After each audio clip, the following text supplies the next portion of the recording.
Hello viewers, నేను మీ doctor Rahul Reddy from Androcare andrology institute. ఈ వీక్ చాలా క్వశ్చన్స్ వచ్చాయి. అంటే మనకు కామెంట్స్, మనం ఆండ్రోకేర్ కనెక్ట్ ప్రోగ్రామ్ మనం ఎప్పుడైతే స్టార్ట్ చేశామో ఈ వీక్ క్వశ్చన్స్ నార్మల్గా వచ్చే క్వశ్చన్స్ కన్నా ఆల్మోస్ట్ 5 times ఎక్కువ క్వశ్చన్స్ వచ్చాయి. సో ఈ వీక్ అసలు నాకు టాపిక్ చేయడానికి కూడా కుదరదేమో. సో ఈ వీక్ ఈ వీక్ ఏవైతే క్వశ్చన్స్ వచ్చాయో వాటిని కవర్ చేస్తాము. కానీ ఒక్క విషయం ఏంటంటే, మీకు ఈ ప్రోగ్రామ్ నచ్చితే, అంటే మేము చేసే ప్రోగ్రామ్ నచ్చితే మా వీడియోస్ని లైక్ చేయండి. అట్లీస్ట్ అంటే మాకు ప్రోగ్రామ్ నచ్చుతుందా లేదా, దీన్ని వేరే విధంగా చేంజ్ చేయాలా అనేది మాకు దాని నుంచే తెలుస్తుంది. సో మీకు ఈ ప్రోగ్రామ్ నచ్చితే మీరు లైక్ చేశారనుకోండి, అట్లీస్ట్ మాకు ఇన్స్పిరేషన్ నెక్స్ట్ చేయాలా వద్దా అనేది. లైక్స్ లేవనుకోండి, అసలు మా సబ్స్క్రైబర్కి అసలు ఈ ప్రోగ్రామ్ అంటే ఇష్టం ఉందా లేదా, ఓన్లీ టాపిక్ రిలేటెడ్ వీడియోస్ చేయాలా అనేది మాకు కూడా అర్థం కావట్లేదు. సో ప్రోగ్రామ్ స్టార్ట్ చేద్దాం డాక్టర్ వ్యూయర్స్. ఫస్ట్ క్వశ్చన్ ఏంటంటే, మనీ అని చేశారు. హాయ్ సార్, నాకు యాక్సిడెంట్ జరిగింది, ఆర్థోపెడిక్ సర్జరీ జరిగింది, అప్పటి నుంచి అంగస్తంభన ప్రాబ్లం వచ్చింది, మెడిసిన్ వాడితే తగ్గుతుందా, నేను పెళ్ళి చేసుకోవచ్చా చెప్పండి సార్ అని.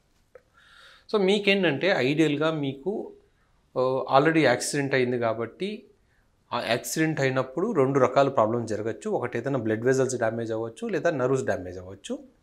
సో ఐడియల్గా ఇలాంటి వాళ్ళకు పినైల్ డాప్లర్ టెస్ట్ చేస్తాం.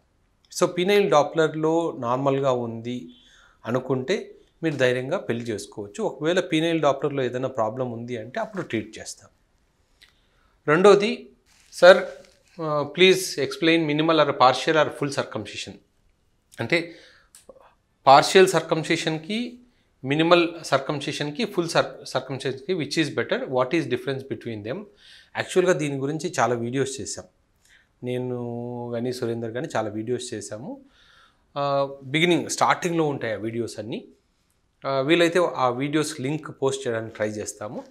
బట్ ఫుల్ సర్కంసిషన్ ఏంటంటే, ఇన్ఫెక్షన్స్ ఉన్న వాళ్ళకు, ఇన్ఫెక్షన్ వల్ల స్కిన్ టైట్గా ఉండి ఇంటర్కోర్స్లో ఇబ్బందిగా ఉన్న వాళ్ళకు ఫుల్ సర్కంసిషన్ బెటర్.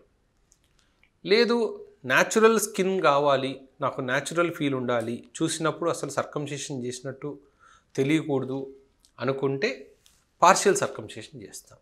అంటే మీకు ఏం కావాలి అన్న దాన్ని బట్టి ఉంటుంది. సో ఎప్పటికి కూడా పార్షియల్ సర్కంసిషన్ చేస్తే న్యాచురల్ ఫీల్ అనేది కొంచెం ఉండిపోతుంది.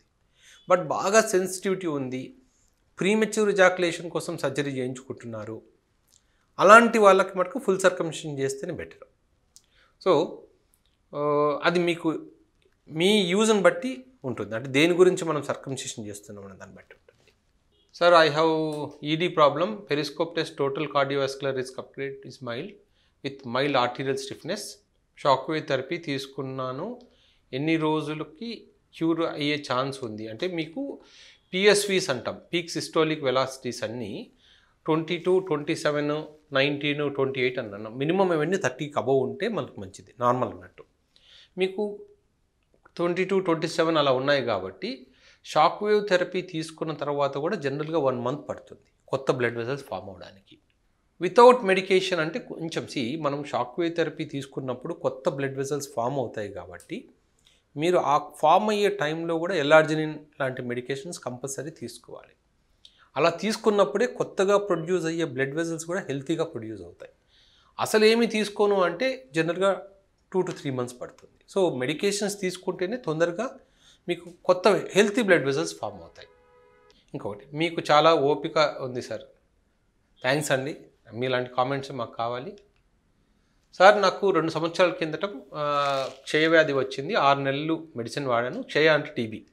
వాడిన తర్వాత నాకు సైడ్ ఎఫెక్ట్స్ వచ్చాయి. అప్పుడు తల తిరగడం, ఒంట్లో నీరసంగా, కాళ్ళు చేతులు పట్టుకోలేకపోవడం, అంగస్తంభన సమస్య. ఓకే, అంటే ఏంటంటే నార్మల్గా టీబీ మెడికేషన్స్ అనేవి 6 నుంచి 8 నెలల పాటు ఇస్తాం. సో జనరల్గా అన్ని రోజులు యాంటీబయాటిక్స్ లాంటి మెడికేషన్స్ తీసుకున్నప్పుడు కొంచెం సైడ్ ఎఫెక్ట్స్ ఉంటాయి. బట్ ఏంటంటే టీబీ లాంటి వ్యాధిని ట్రీట్ చేయడానికి మినిమం అన్ని రోజులు మెడికేషన్ మనం వాడాల్సి ఉంటుంది. సో అది అయిన తర్వాత నీరసంగా ఉండడము. ఎప్పుడైనా సరే మనం ఈవెన్ నార్మల్ యాంటీబయాటిక్స్ కూడా ఒక 10 రోజుల కన్నా ఎక్కువ తీసుకుంటే మనకి ఈ మీరు ఏవైతే సిమ్టమ్స్ చెప్పారో అవన్నీ ఉంటాయి. బట్ వాటి వల్లే అంగస్తంభన సమస్య లేకపోతే వీరస్ఖలనం అంటే శీఘ్రస్ఖలనం ప్రీమెచ్యూర్ ఎజాకులేషన్ వచ్చింది. నా ప్రజెంట్ ప్రాబ్లం ఏంటో చెప్పండి సార్ అన్నారు. ఇప్పుడు మీరు కేవలం ఆ మందులు వాడడం వల్ల ఈ ప్రాబ్లం వచ్చిందా లేదా అనేది చెప్పడం కష్టం. సో అందుకని ఏం చేస్తామంటే బేసిక్ ఎవాల్యుయేషన్ అయితే చేయించుకోండి. బేసిక్ ఎవాల్యుయేషన్ ఏంటంటే basic hormone test, prolactin, testosterone, penile doppler, periscope, vitamin D, B12 ఇలాంటివి చేయించుకుంటే మీకు వచ్చిన ప్రాబ్లం మందులతో వచ్చిందా లేకపోతే వేరే కారణం వల్ల వచ్చిందా తెలుస్తుంది. జనరల్గా ఆ మందుల వల్ల సైడ్ ఎఫెక్ట్స్ ఉన్నా కూడా కొద్ది రోజుల పాటు హెల్తీ డైట్ తీసుకుంటే జనరల్గా ఆ వీక్నెస్ అనేది వెళ్ళిపోతుంది. జనరల్గా మీకు టీబీ మెడికేషన్స్ పెట్టినప్పుడు టీబీ మెడికేషన్స్తో పాటు కొంచెం మల్టీవైటమిన్ మెడికేషన్స్ కూడా పెడతారు, ఎందుకంటే ఆ వీక్నెస్ అనేది ఉండకుండా ఉండడానికి. సో ఒకవేళ ఉంది అంటే కూడా ఆ మల్టీవైటమిన్ మెడికేషన్స్ని కొంచెం ఎక్కువ రోజులు తీసుకున్నా సరిపోతుంది. బట్ ఏ సైడ్ ఎఫెక్ట్స్ ఉన్నా కూడా టీబీ మెడికేషన్స్ వల్ల 3 to 4 monthsలో తగ్గిపోవాలి. సో మీకు తగ్గిపోలేదు అంటే మీకున్న సమస్యకి కాజ్ ఏంటి అనేది మనం చెక్ చేసుకోవాల్సి ఉంటుంది. టెంటెక్స్ ఫోర్ట్ ట్యాబ్లెట్ యూజ్ చేయొచ్చా సార్? టెంటెక్స్ ఫోర్ట్ అనేది ఇది ఒక అంటే ఆయుర్వేదిక్ మెడికేషన్, ఇలాంటివి కొన్ని వందల మెడికేషన్స్ ఉన్నాయి. అది జనరల్గా అలాంటి మెడికేషన్స్ వాడినప్పుడు కొంచెం హార్మోన్స్ ఇంక్రీజ్ అవుతాయి, అంటే టెస్టోస్టిరాన్ ఇంక్రీజ్ అవుతుంది. సో ఆయుర్వేదిక్ మెడికేషన్స్ జనరల్గా మేజర్ సైడ్ ఎఫెక్ట్స్ ఉండవు కాబట్టి మీరు వాడచ్చు. అంటే పర్టికులర్గా ఒక బ్రాండ్ గురించి మేమేం చెప్పకూడదు ఎప్పుడు. అలాంటి మెడికేషన్స్ ఏవైనా సరే మీరు వాడచ్చు. Sir, my name is Dhanish. Can you make a video on arterial insufficiency and arterial stiffness? డెఫినెట్గా మిస్టర్ ధనిష్. ఇప్పుడు ఈ ఆర్టీరియల్ ఇన్సఫిషియన్సీ అంటే పెనిస్లో ఉన్న బ్లడ్ వెజల్స్ డ్యామేజ్ అయ్యాయని అర్థం. ఆర్టీరియల్ స్టిఫ్నెస్ ఉంది అన్నా కూడా బ్లడ్ వెజల్స్లో టైట్నెస్ ఉంది అని అర్థం. సో దాని గురించి నేను డెఫినెట్గా ఒక వీడియో చేస్తాను. అంటే బేసిక్గా ఆర్టీరియల్ ఇన్సఫిషియన్సీ మీద కన్నా ఆర్టీరియల్ స్టిఫ్నెస్ మీద ఖచ్చితంగా చేస్తాను. అది చూడండి. ఎరెక్షన్ జెల్ ఎలా యూస్ అవుతుంది చెప్పండి sir. I'm from Manu from Vizag. Eroxon gel అనేది జనరల్గా ఎల్ఆర్జినిన్ బేస్డ్ జెల్. అది పెనిస్కి అప్లై చేసుకుంటే పనిచేస్తుంది అనేది ఒక అపనమ్మకం మాత్రమే. జనరల్గా ఏంటంటే లోకలైజ్డ్ జెల్స్ ఎప్పుడైనా సరే ఇప్పుడు పెనిస్ మీద అప్లై చేస్తే ఎంతవరకు అది అబ్జర్వ్ అవుతుంది అని చెప్పలేం. సో ఈ జెల్స్, ఇలాంటి జెల్స్ మేము కూడా ఎప్పుడు ప్రిస్క్రైబ్ చేయము. సో వీలైనంత వరకు ఆ జెల్స్ మీద డిపెండ్ కాకుండా డైరెక్ట్గా మెడికేషన్ రూమ్లో తీసుకోవడం బెటర్ మీకు. తర్వాత ఇంకో క్వశ్చన్, నాగప్రసాద్ గారు. బ్రిస్క్ వాకింగ్ బెటరా, యోగా బెటరా for which is better for erectile dysfunction అని ఇచ్చారు. ఎప్పటికైనా సరే బ్రిస్క్ వాకింగ్ అనేది కంప్లీట్ ఎక్సర్సైజ్ లాంటిది. సో అట్లీస్ట్ మీరు డైలీ 3 to 4 kilometers వర్క్ చేస్తే అది కంప్లీట్ ఒక ఎక్సర్సైజ్ లాగా వస్తుంది. అదే మార్నింగ్ టైంలో చేస్తే అది మోకాళ్ళ నొప్పి ఫ్యూచర్లో రాకుండా ఉండడానికి కూడా హెల్ప్ అవుతుంది. యోగా అనేది లిమిటెడ్ ఎక్సర్సైజ్ లాంటిది. అంటే బాడీలో అన్ని మజిల్స్ బాగా స్ట్రెచ్ అవుతాయి, కానీ మీకు బ్రిస్క్ వాక్లో ఉన్నంత అడ్వాంటేజ్ యోగాలో రాకపోవచ్చు. మీకు ఇంకా కావాలనుకుంటే రెండు కలిపి కూడా చేయొచ్చు. ఒక 20 minutes బ్రిస్క్ వాక్ చేసి తర్వాత యోగా చేయండి. సో అప్పుడు మీకు యోగాలో వచ్చిన అడ్వాంటేజెస్, బ్రిస్క్ వాకింగ్లో ఉన్న అడ్వాంటేజెస్ రెండూ కలిసి వస్తాయి. ఎందుకంటే మజిల్ ఫ్లెక్సిబిలిటీ అనేది యోగాలో బాగుంటుంది, కానీ ఓవరాల్ ఇంప్రూవ్మెంట్ అనేది బ్రిస్క్ వాకింగ్లో మంచిది బాగుంటుంది.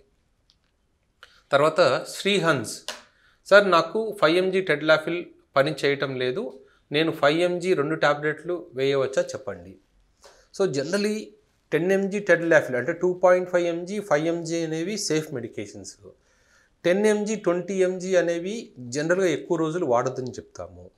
సో మీకు 5 mg పని చేయట్లేదు అంటే ఎందుకు పని చేయట్లేదు అని చూడాలి. అంటే వేరే దారి లేదు, కంపల్సరీ నాకు బాగా అంటే వాస్కులర్ డ్యామేజ్ ఉంది, అప్పుడప్పుడు 10 mg వేసుకుంటున్నానంటే కూడా ప్రాబ్లం లేదు, కానీ రోజు 10 mg ఎక్కువ రోజులు వేసుకోవద్దండి. Hello sir, Srikanth from Hyderabad. Is ED treatment is permanent or as long as medicine use like diabetes patients? Please clarify sir.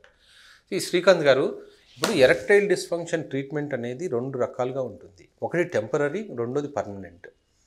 మేము మెజారిటీ పేషెంట్స్లో ట్రై చేసేది ఏంటంటే ఎరెక్టైల్ డిస్ఫంక్షన్ని పర్మనెంట్గా క్యూర్ చేయడానికి ట్రై చేస్తాం. సో ఇప్పుడు ఎందుకు ఇట్లా వైటమిన్ డి కానీ వైటమిన్ B12 హోమోసిస్టిన్ ఇవన్నీ ఐడెంటిఫై చేసి పినైల్ డాప్లర్ చేసి చేయగలిగింది ఏంటంటే ఈ పర్టికులర్ పేషెంట్కి క్యూర్ చేయగలమా లేదా మనకు అర్థమవుతుంది. ఒకవేళ క్యూర్ చేయగలము అన్నప్పుడు మీకు చెప్తాం. ఒకవేళ క్యూర్ కాదేమో అన్నప్పుడు కూడా మీకు జనరల్గా సజెస్ట్ చేసేస్తాం. మీ ప్రాబ్లం క్యూర్ అయ్యేలా కనిపించట్లేదు, ఒకవేళ క్యూర్ అవ్వకపోతే నెక్స్ట్ పాసిబిలిటీస్ ఏంటి అంటే సిల్నాఫిల్ లాంటి ట్యాబ్లెట్స్ మీద డిపెండ్ అవ్వాలా అనేది. ఎందుకంటే రోజు టెడ్లాఫిల్ తీసుకోమనడం అనేది లైఫ్ లాంగ్ అనేది జనరల్గా మేము కూడా సజెస్ట్ చేయం. సో ఏదో ఒక సొల్యూషన్, పర్మనెంట్ సొల్యూషన్ ఇవ్వడానికి ట్రై చేస్తాము. బట్ కొంతమందికి బాగా వాస్కులర్ డ్యామేజ్ ఉన్నప్పుడు కొంతమందికి తప్పదు. సో అది ఆ ఎవాల్యుయేషన్లోనే మనకు అర్థమైపోతుంది. సో వ్యూవర్స్, ఐ థింక్ ఈ వీడియో ఇక్కడితో ఎండ్ చేస్తాను.